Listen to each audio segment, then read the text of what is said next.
Welcome back to this edition of Grizzlies Daily. I'm your host, Malik. Mike is not working on my side. Welcome back to this edition. We got a few things to talk about. Obviously, it's game day for the Grizzlies. We played the Lakers. Um, yeah, not much to be said. We play the Lakers on the road, and if you know the Grizzlies very well, they have a hard time winning in LA. So hopefully they can fix that.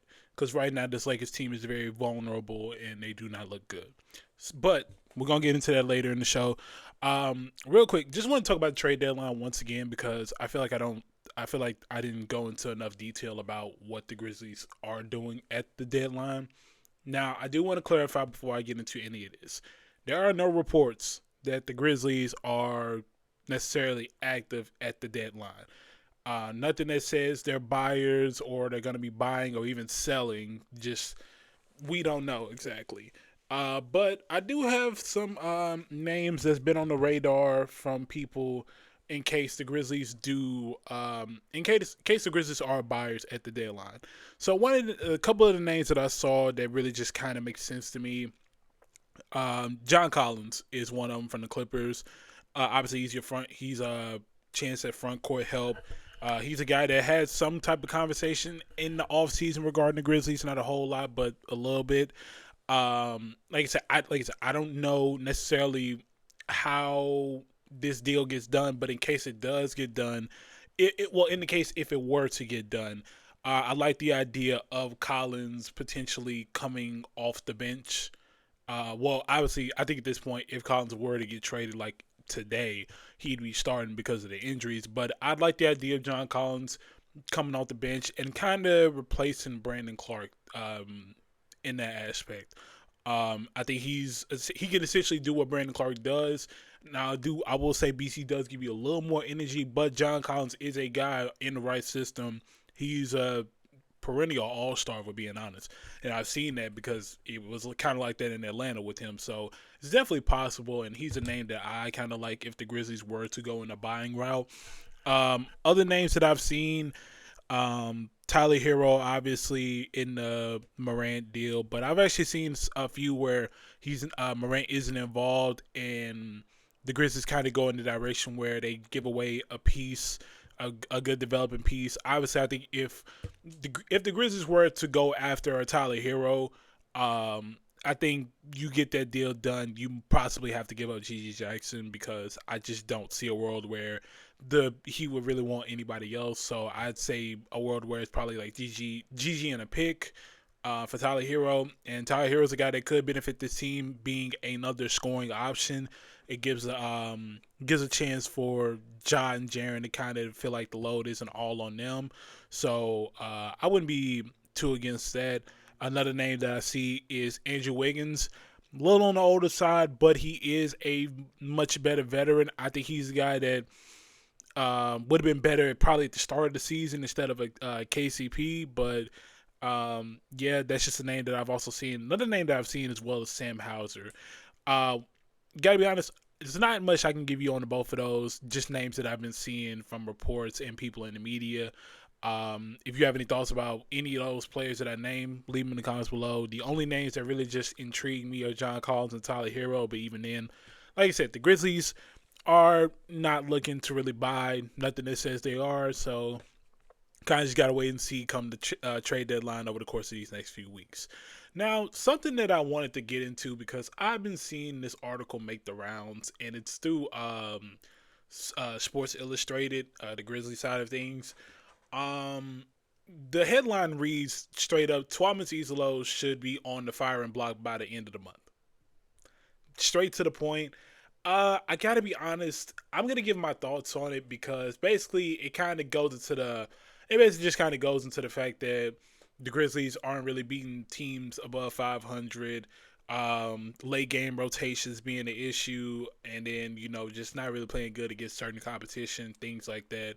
So it's not necessarily bad points made in this article. I can't necessarily disagree with what's being said in here, but at the same time, I'm just gonna go out here and say it. By the end of the month, it's very, very, very, very, very unlikely. Just being honest. unless the Grizzlies were to go on a historic losing streak at the end of the month, and we're looking at a world where it's not even about being above 500 and possibly making it, being the top 6 seed by chance, and we're looking at a situation where the Grizzlies aren't even in the playoffs, then I'd say, okay, we can have that discussion. But if we got to be honest, y'all, look, you can have your complaints about Iisalo, you can have your problems about him, but let's be real.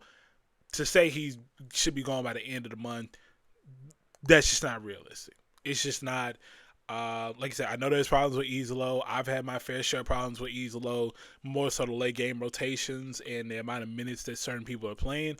But other than that, not once has it crossed my mind that he's going to be gone by, now basically. But I mean, the article is worth a read. It's not like one of those articles from ESPN where they're just touching on the same few things and trying to push a point. No, this actually goes into very good detail. It's actually a very good read. But I gotta be honest, I think there's a world where they probably look at Iisalo as like, hey, you haven't had the chance with a fully healthy roster, so we're not gonna give you the boot just yet. Um, yeah, I really think that's just the main catalyst, the fact that he hasn't had a fully healthy roster, and that kind of goes into the fact that he hasn't really had a chance necessarily by the standards of the front office, I might add. But I mean, look, like I said, unless there's a world where the players say they don't want him anymore, or the Grizzlies just turn into a team where it's not even near a contender, then I think that's a world where we can talk about Iisalo being fired. But for right now, I don't see it happening anytime soon. But like I said, the article is worth a read, so I'd say give it a chance, give it your time. It's on Sports Illustrated, so make sure to give it a read. It's actually pretty insightful if you have some of the same points. Now, enough of that. Let's talk about tonight. The Grizzlies played the Lakers tonight, and then they also played them on Sunday as well, both in LA. Injury report, same old injuries, Vince out, things like that. Um, ooh, so it looks like Kentavious Caldwell-Pope and Jalen Wells are both questionable with hamstring injuries. Now, more than likely, Wells is playing. I don't see a world where both don't play, but hey, look, they're game time decisions. So if they feel like they aren't ready, then it's the next man up. But I think Jalen Wells ends up playing. On the Lakers side, they're going to be without Rui and Austin Reeves, and I got to be honest, that is probably the best case scenario for the Grizzlies. For some reason, both of those players kill the Grizzlies every time they play. It does not make sense. Rui Hachimura scored 2 points one game, but let him play the Grizzlies, he's scoring 25. Same thing with Austin Reeves. Austin Reeves has been, playing like an all-star to an extent, but I mean, look, the fact that he's not playing, it benefits the Grizzlies. Like I said, right now this Lakers team is not looking good. You're getting all NBA performances from Luka, and you're getting a good performance out of 41-year-old LeBron, but the others for them aren't stepping up, so they're coming into these close games and not being able to get the win. And I think there's a world where the Grizzlies can get a win in both games, if we're being honest. It's just a matter of the little things that we talked about, late game rotations and the others stepping up. And defense as well. Defense absolutely matters, especially against a team like this with the Lakers. Now, granted, they've had them figured out. If you remember the Cup game, they had the Lakers figured out. Just that bad second half really hurt them. So I think there's a world where the Grizzlies can get a win in both of these games and kind of cement themselves back into that conversation where they can beat contending teams and compete with them, because the Lakers are technically a contending team. It's just a matter of, can you actually get the win? And can you finally close out the game and walk away with the dub? Because right now we're looking at the standings.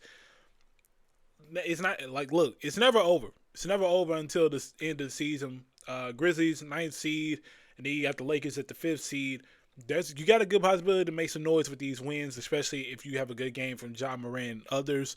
So it's definitely possible. Like I said, they play tonight, 9:30, I think is a tip-off, and then Sunday, I think it's the same time. I'm not necessarily sure, but yeah, I definitely will be watching, and we just got over the best from the Grizzlies.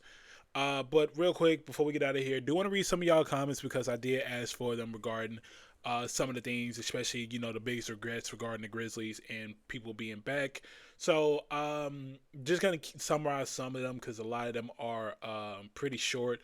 A lot of y'all agree with the fact that Iisalo has the potential to be a great coach. It's just he really has to fix the things that have been hindering him and the team. Also, with the fact that the Grizzlies not going through an injury. Not I say injury. Grizzlies not going through a thorough coaching search was definitely kind of weird. Um, it definitely is something that should have been done to say the least. Um, I'm reading a comment right here. Iisalo should have been brought in at least two coaches he has worked with in the past. I'd rather have Darvin Ham. Oh, I don't know about that one. Adrian Griffin, Mike Malone, and Jared Dudley. Like you suggested in your previous video, I'd like to see Memphis move the Suns pick for another player. Real quick before I get into that part. Um, Adrian Griffin, I know they didn't reach out to, and Mike Malone they didn't reach out to. There were reports of Jared Dudley coming to the team, and I think he ended up going to Dallas because we talked about it in the offseason with Jared Dudley. It's just the move wasn't done. But looking at your comment right here, I think Memphis could be a serious contender with adding Michael Porter Jr. and Nick Claxton. Memphis could trade KCP, Clark, Aldama, and the first round pick from Phoenix in 2 seconds. Would be a suitable trade for both teams. I don't think Memphis or Phoenix pick will be a lottery pick. Michael Porter could be a huge left to this team. Edie and Claxton rotation at center will always put us at the top rebound and rim protection at the position. I actually agree 1,000% with this comment. I can't even lie. I think if you are able to get Michael Porter Jr., then I would say get rid of Aldama. Nick Claxton would be huge for this team. I've always been a fan of Nick Claxton being on the Grizzlies. So I would not mind him being on the team at all. I think there's a world where that Phoenix pick probably doesn't end up being a lottery pick. Phoenix is actually exceeding expectations, so I agree with you on that part. That's kind of largely in part why I said they should be open to trading the pick because this pick actually may not be as good as we thought. And I feel like while the value is there, see what you can get for it. If you can't get anything for it, then hey, take it into the draft. But I think this pick still has a lot of potential. So I would say for the right deal, I'd include it in the trade. Look, if there's a world where you could turn Desmond Bane into Michael Porter Jr. and Nick Claxton, I don't think anybody's disagreeing with that. That's just me. Some people may, but I don't. I gotta be honest. I don't disagree with that idea at all. Seeing a few comments about getting rid of Brandon Clark, and then I mentioned John Conchar per se. A lot of y'all were saying that the the market for Conchar isn't really that good, and that's why. I don't disagree with that at all. I just know that teams like the Miami Heat have reached out about him. So there's a world where John Conchar can still make a team or, be traded somewhere. It's just the demand for him may not be as high. But there's teams out there that do want John Conchar on the team. You just got to find them and find the right package and get something good in return. Looking at one other comment, this is about Zach Edey. Zach's health is a concern. Those really big guys sometimes have chronic problems. I think they should try a center if a good one is on the draft board. I think regardless, Edey's health or not, I think you should go after a center in the draft if you do keep on to one of those picks. I think right now, look, wing play to me, it's just not the biggest concern. And not saying that it isn't a concern because I personally don't think it is, but some people do. But right now, you cannot look at this roster and say another guard is the solution when we can barely hold on to a center because they're injured. Now, as far as Zach Edey goes, all those names that you listed, it definitely is a concern, and that was a concern going into the draft when it comes to the large guys. I think that's why I wasn't necessarily upset with the fact that he's out again because it's a long-term kind of thing, and obviously his team is making it clear that, hey, we're working on the long-term aspect of it and not rushing him back. And look, if that's the thought process, I'm not against it. I say take your time because clearly his impact is needed. So if there's a world where you can get a fully healthy Zach Edey by, just dealing with the fact that he's not going to be active sometimes, then I say go for it. truly, I'd say go for it. But that also could just be a case of the Grizzlies needing more front court play. But no one can deny the impact of Zach Edey, so I'm just being patient with it, kind of like how you all are. Let's see. Looking at more comments. I see one right here. It says, we do need a small forward. I don't know what y'all see, but Wells is not a starter. He needs to come off the bench. And Coward is a 2, not a 3. John needs another athlete out there with him, not a Kyle Anderson 2.0, just a better shooter. And Wells' defense isn't really that good. He gets cooked every night. He doesn't get steals, so what do y'all really see? I I get where this comment is coming from, but I kind of disagree. I don't think Jalen Wells is necessarily getting cooked. I think it all boils back down to the part where we're talking about communication. And sometimes, believe it or not, who's on the court playing with him can play into the fact of him not being the best defender or defender that we saw in rookie year. We know that he can be that guy that can come into the element and stop the team's best player. So it's there. It's just you just got to figure it out right now. And as far as needing a small forward, I personally think Coward is a 3. I mean, he can play the 2, but I think he's a 3. The fact that he can move the way that he can, hustle the way that he can, get rebounds, push the fast break, go coast to coast even at times, and still bring you the game of a Kawhi Leonard sometimes, I think he does fit that 3 spot. Now, I get where you may be coming from with the whole two being at the 2, but me personally, I think Cedric Howard is good at the 3. Some people may agree, some people may disagree. Me personally, I think he's good at the 3. That's why I'd say the small forward position to me is not a priority, and I think it stays that way. Now, Jalen Wells being off the bench, that's just a matter of depth, and right now the Grizzlies ain't got it, so we just got to kind of deal with that. Um, Looking at some more of the comments, I see one of them basically talking about how it OKC kind of took the blueprint and essentially did better with it. And I couldn't agree more. I've always said that the Thunder have essentially made it easy for themselves, and it's just a matter of can the Grizzlies not necessarily follow the blueprint, but can they build off of a blueprint like that? Because we saw it, but moves from the front office, you're barely giving these guys time to really, mesh together to become a contender. And that's the problem that we're seeing now. And then the last comment right here, I'll read this one.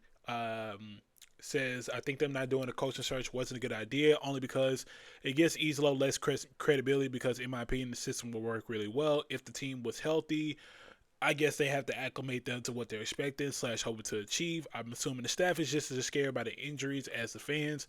I know we'll never truly know, but this team is so fragile that this is what has to be done in order to have some resemblance of health. So be it, I guess. Yeah, I agree. That's why I say that the whole Iisalo being booted thing, I wouldn't bank on it happening because he hasn't had the opportunity to have a fully healthy roster, and that ultimately boils back down to the entire system. We can hate on the system all you want, but there's no denying that it does have potential when everyone is healthy. Now, it's just a matter of can Iisalo put the right guys out there with what he has. That is what we're not seeing. So if we can see that, I think the perspective on Iisalo changes, but he's got to do it quickly because right now he's losing the fan base. It felt like at one point he lost the players, but he gained their trust, so he just has to make it happen. And against the Lakers right here, this is the time to figure it out. So Iisalo, you got to step it up. Simple as that. But that's going to wrap up this edition of Grizzlies Daily. I really appreciate y'all for tuning in. If you like this video, make sure to like, comment, subscribe, and turn on post notifications so you get notified when this video comes out. And make sure to leave a comment because I love to read y'all comments on video. Helps me figure out what to talk about with you guys, and I love the dialogue and the discourse on building on what you guys say and just kind of having these back and forths. So I really appreciate y'all for tuning in, and I'll see y'all on Monday so that way we can talk about both the Lakers games and everything going forward, as next week we do play OKC at home. And obviously that's going to be a big game to talk about. So really looking forward to it, and I'll see y'all on Monday. Peace.